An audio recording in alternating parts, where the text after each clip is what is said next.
The golden halls of Buckingham Palace have never felt so thin, their shimmer unable to conceal the private storms buffeting the royal family. Queen Camilla, forever etched in the nation's memory as the resilient companion to King Charles III, now faces not just the cruel test of time, but the relentless weight of illness, her own and that which burdens the king. For the monarchy, as for Camilla, this is not merely a chapter of adversity, it is a reckoning, a slow confrontation with the limit of human endurance and royal myth alike. In public, Camilla's retreat is staged with majestic understatement. Official communiques refer to her rest and recuperation, hinting at a temporary pause in duty while quietly preparing the public for something far more permanent. In reality, the crisis has exposed both the immense vulnerability beneath the sparkling tiaras and the hidden rifts among those left to bear the Windsor standard. The private ordeal is far graver. Camilla's battle is waged on multiple fronts. The searing pain of deteriorating foot health, advanced bunion deformities and arthritis, has rendered her once regal stride halting and hesitant. On especially arduous days, she is helped by trusted aides as she shuffles through the private wings of the palace. Intervals of public grace now come at the price of days spent in seclusion, working with physiotherapists and specialists bound to strict secrecy. No detail is too small. Custom orthopedics, pain management regimens, and subtle adjustments to her schedule are orchestrated as stealthily as clandestine statecraft. The viral pneumonia that struck in winter 2024 marked a turning point. Neither time nor care could fully clear its aftermath. Lingering symptoms, fatigue, coughing fits, and chronic shortness of breath, dragged into the spring and summer of 2025. Royal doctors debated hospital admission, but ultimately relied on aggressive at-home care to avoid press exposure. Throughout, Camilla accepted few visitors, further fueling rumors and stoking public anxiety. Still more troubling is the concealed liver condition. Guarded by a cloak of privacy, this ailment necessitates gentle therapies and constant monitoring, no dramatic interventions, only the quiet surrender to relentless medical management. Confidential files circulate only among senior staff, coded emails, locked medical cabinets, that paint a portrait of a queen fighting a battle she knows she cannot win outright, but which she refuses to acknowledge publicly. Emotionally, Camilla's suffering has deepened.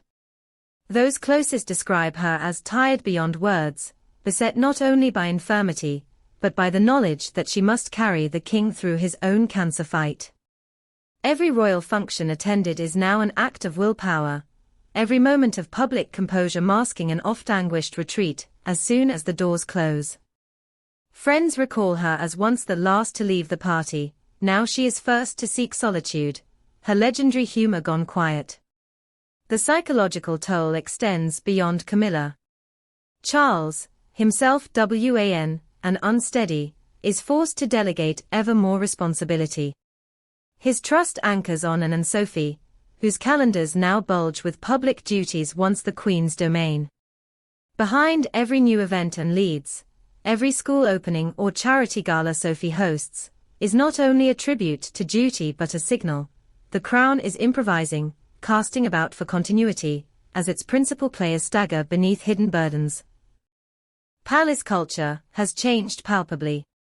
Leaks about Camilla are treated as existential threats. IT security teams scour emails, physical access restricted to core loyalists. Aides compare notes via encrypted chat, wary at every turn. There are whispered warnings. A stray word to the wrong person could mean the end of a career.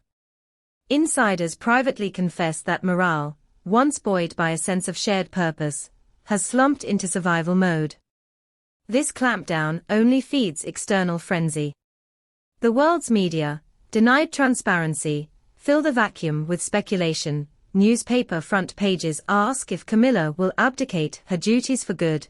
Foreign tabloids allege a regency crisis. Social media, ever merciless, amplifies every photo and video. #Queen in hiding and #Where is Camilla trend, each rare public appearance dissected for signs of faltering health. Suspicion hardens public opinion, empathy for visible frailty is tinged with anger over perceived royal secrecy. Inside Parliament, restlessness grows.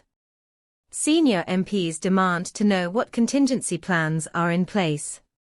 Are duties being delegated to Anne and Sophie out of necessity or ambition? Will Camilla's withdrawal accelerate a transfer of ceremonial power to Catherine? Constitutional scholars debate what it means when a key pillar of the monarchy cannot fulfill her role. Not since Prince Philip withdrew from public life has the crown's future felt so reliant on the fortitude of women in the royal family. For Camilla, the ebb of power is unmistakable. As she fades from the brightest stages, her circle shrinks. Old allies are reassigned, public sympathies are split. For years, she battled for acceptance, overcoming the ghosts of scandal to stand as queen. Yet now, worn down by age, illness, and solitude, even her staunchest defenders privately wonder if the institution can withstand another blow.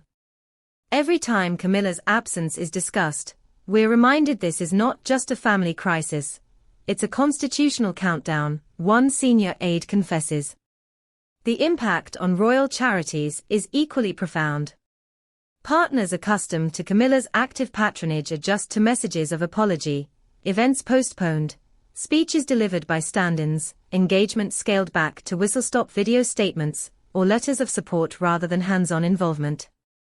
Some charity heads grieve the loss of a champion who never said no to a cause, while others shift allegiance to the new faces of royal reliability. The king himself, visibly diminished in both spirit and appearance, now faces a double jeopardy: his wife's fragility, and his own relentless medical schedule. The two confer often, sometimes privately in the rose-scented gardens of Highgrove, other times in long evening calls across the palatial halls. Their isolation is said to be almost complete. They are together, but alone, says one confidant. No court can protect them from what time and illness have wrought.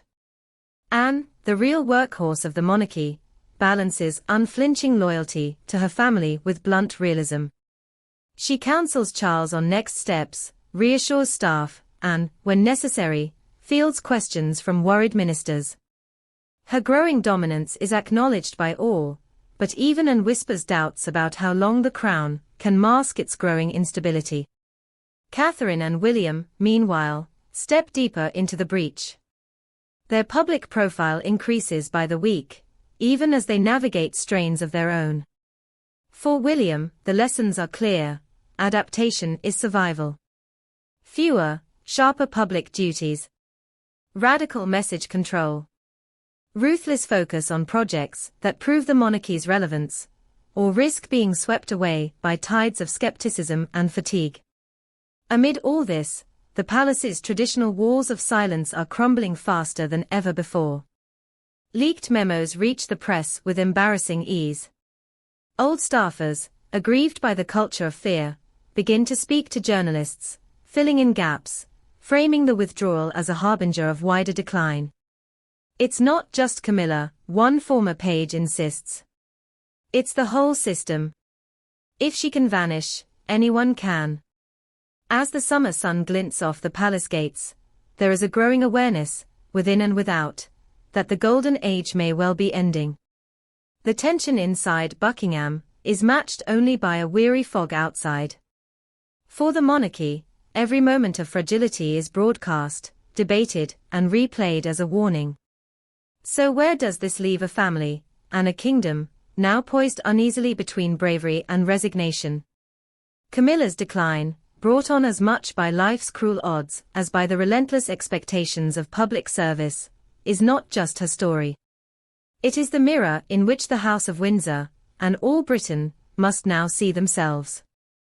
The next chapters may bring recovery, abdication, or further cascading crises.